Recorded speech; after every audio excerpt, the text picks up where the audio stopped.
Hello, welcome everyone. मैं हूं Shivam Jha and I am going to teach you network analysis for SSC JE. अभी सभी लोगों को ये बात मालूम होगा कि 26 जुलाई को एसएससी जेई का नोटिफिकेशन आ जाएगा। तो उसके लिए जिसको तैयारी करनी है तो काफ़ी मेहनत के साथ तैयारी करनी पड़ेगी। एंड इसके तीनों भाग, एक तो टेक्निकल, नॉन टेक्निकल और नॉन टेक्निकल में रीजनिंग और जीएस, सभी हमें अच्छे से प्रिपेयर करने पड़ेंगे।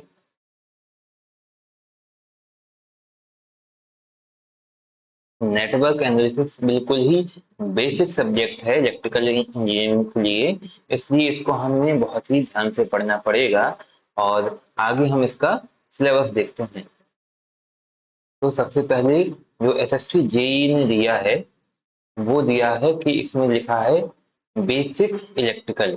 तो उसमें ये सभी चारों टॉपिक आते हैं, जैसे कि basic concept, circuit law, magnetic circuit and AC fundamental. तो बेसिक कंसेप्ट में हम resistance, inductance, basic basic definitions के बारे में जानेंगे। सर्किट लॉ में हम Kirchhoff law, KVL, KCL, circuit को सॉल्यूशन करना कैसे है, नोडल एनालिसिस, मैश एनालिसिस, ये सब सीखेंगे। और फिर उसके बाद मैग्नेटिक सर्किट में एमएमएफ, रिलेक्टेंस, मैग्नेटिक मटेरियल्स के बारे में देखा जाएगा।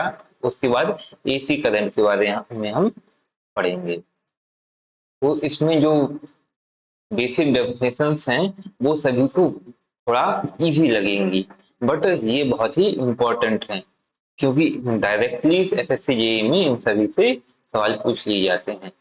तो हम पहली डेफिनेशन पे बढ़ते हैं, जो कि है चार्ज। अब चार्ज बेसिकली क्या है?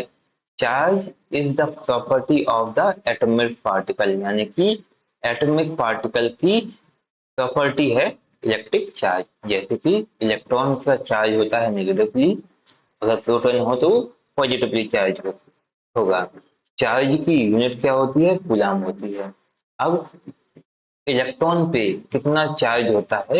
एक इलेक्ट्रॉन पे 1.6 गुणा 10 की घात माइनस 19 कूलाम चार्ज होता है, जो कि नेगेटिवली चार्ज होता है।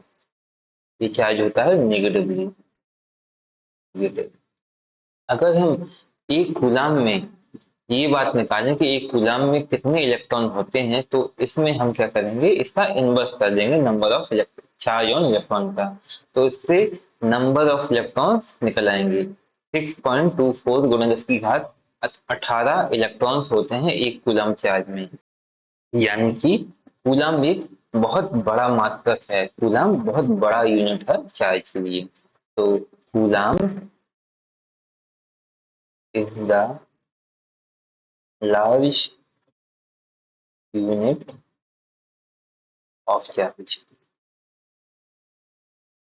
अब law of conservation of energy की तो सभी ने पढ़ा होगा कि एनर्जी को कभी ना तो डिस्ट्रॉय किया जा सकता है, ना ही बन, बनाया जा सकता है, सिर्फ एक फॉर्म से दूसरी फॉर्म में चेंज किया जा सकता है।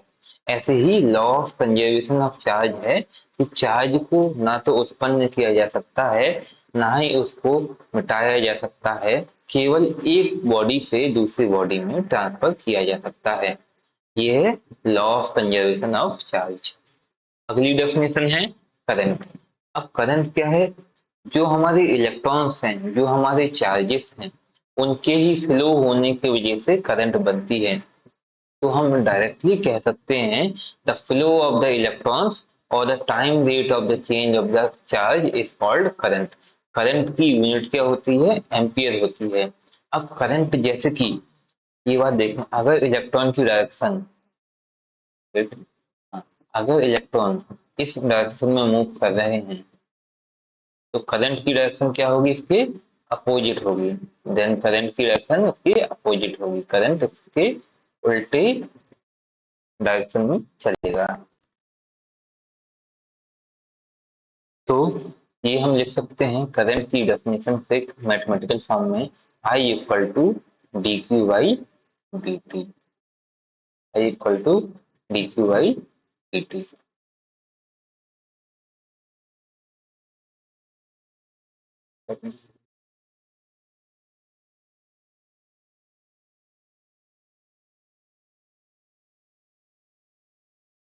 आई equal to d q by d t. अब हम नेक्स्ट डेफिनेशन पे चलते हैं जो कि वोल्टेज है।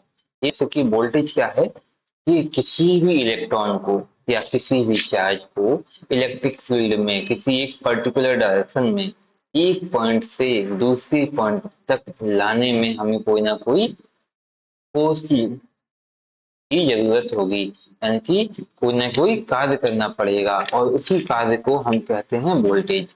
और जो फोर्स मिलेगा हमें उसको हम कहेंगे इलेक्ट्रोमोटिव फोर्स या फिर वोल्टेज कहेंगे। अब हम इसको ऐसे लिख सकते हैं मैथमेटिकल फॉर्म में V इक्वल टू डी डब्ल्यू अपॉन डी क्यू। अब इसकी मात्रक हमें तो पता है वोल्ट होती है। ओके, नाउ अगली डेफिनेशन है पावर। अब यहाँ से हम लेवल अपना बढ़ाना चालू करेंगे। अब पावर क्या है? पावर को यानी कि पावर क्या है? कार्य करने की समय दर को ही हम क्या कहते हैं? पावर कहते हैं। यानी कि the time rate of change of energy is called power. और पावर की यूनिट होती है वाट। अब किसी भी इलेक्ट्रिकल सर्किट में कोई भी एलिमेंट या तो पावर को डिलीवर कर रहा होगा यानी कि पावर दे रहा होगा, या कोई भी एलिमेंट पावर ले रहा होगा। अब पावर को मैथमेटिकल फॉर्म में लिखें तो डी डब्ल्यू अपॉन डी पी। इसमें अगर d q by d q से गुणा भाग करें तो क्या आ जाएगा? P equal to V into I. D डब्ल्यू अपॉन डी क्यू बन जाएगा V यानी कि voltage, d q by d t क्या होता है? हमारा करंट होता है। तो पावर का एक इंपॉर्टेंट फॉर्मूला यहाँ पे बन गया है जो कि है P equal to V into I. अब कुछ इंपॉर्टेंट पॉइंट देखते हैं हम। अगर कोई एलिमेंट हमें दिया गया है और उस एलिमेंट के पॉजिटिव टर्मिनल में करंट जा रही है तो हम जो पावर होगी उसको पॉजिटिव लिखेंगे, यानी कि P equal to V into I, positive. और अगर किसी एलिमेंट में पावर नेगेटिव टर्मिनल में किसी एलिमेंट में अगर करंट नेगेटिव टर्मिनल में जा रही है तो पावर हम नेगेटिव लिखेंगे।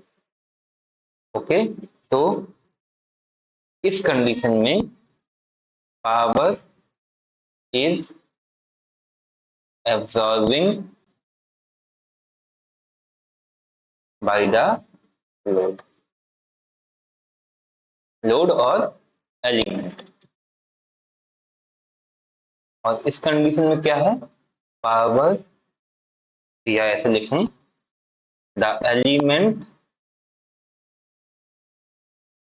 Is delivering the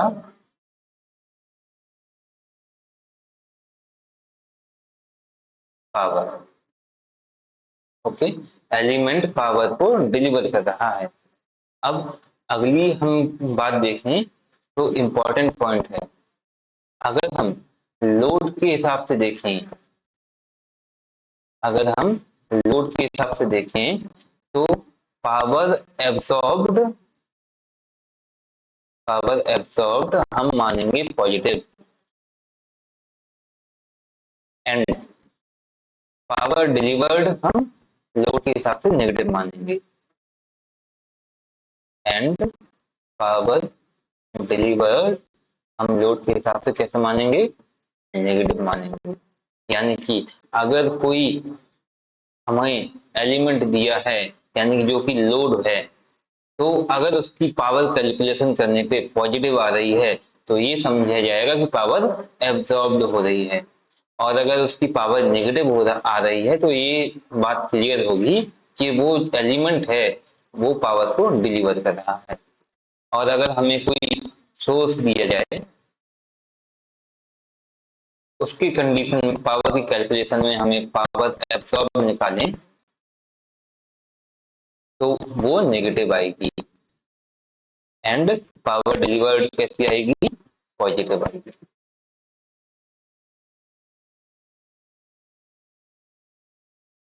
power delivered positive आएगी। Okay,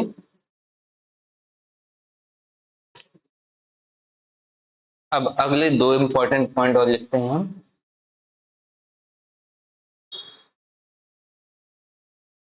when current enters into positive terminal, जब करंट पॉजिटिव टर्मिनल में एंटर करती है देन द एलिमेंट क्या करता है, पावर को एब्जॉर्ब करता है। when the current enters into the positive terminal of the element, then element absorbs the power।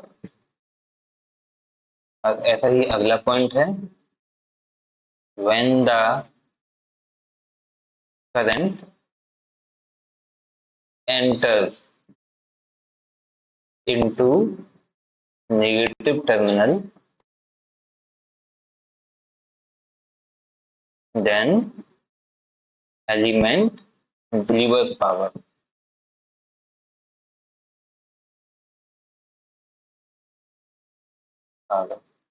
Okay, तो एलिमेंट पावर को ऐसे में डिलीवर करता है।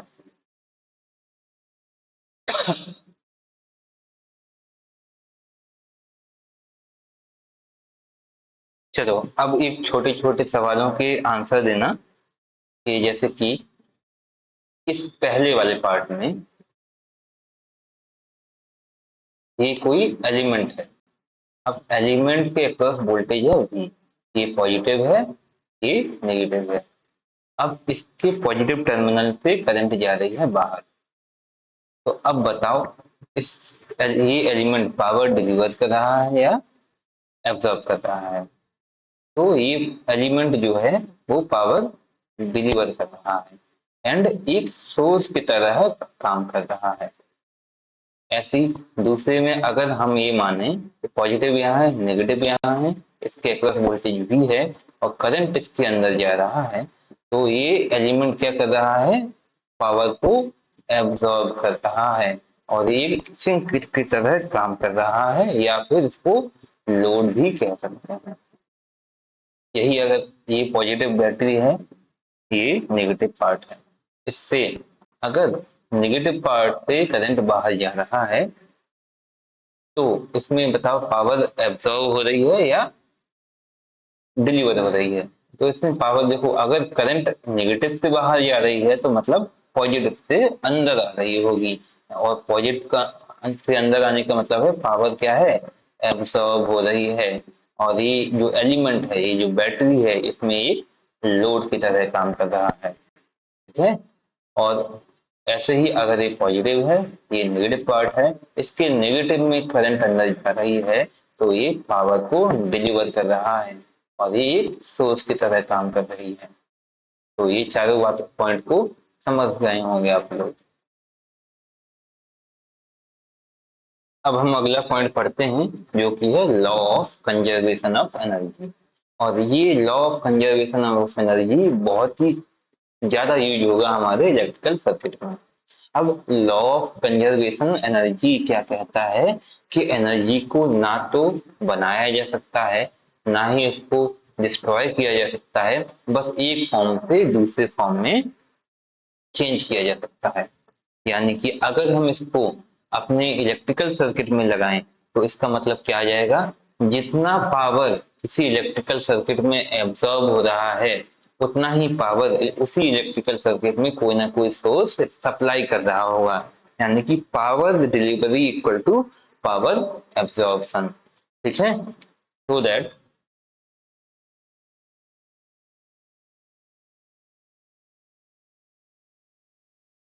For for this reason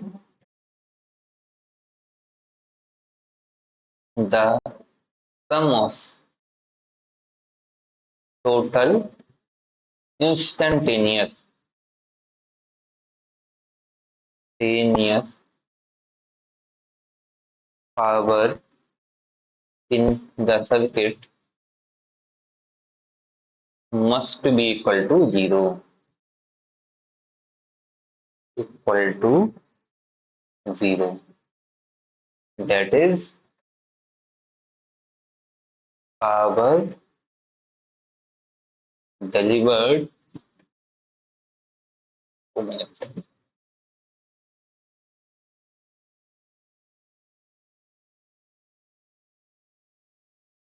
that is power delivered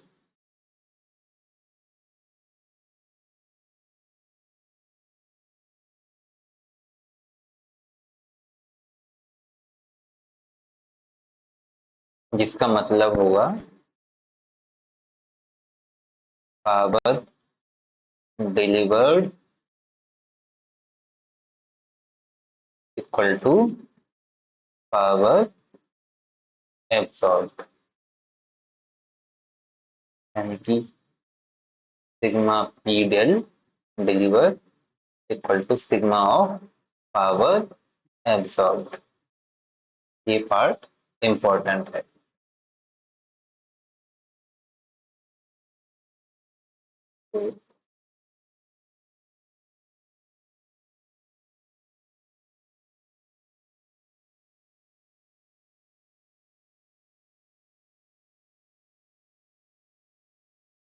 अरे भाई ये क्या हुआ?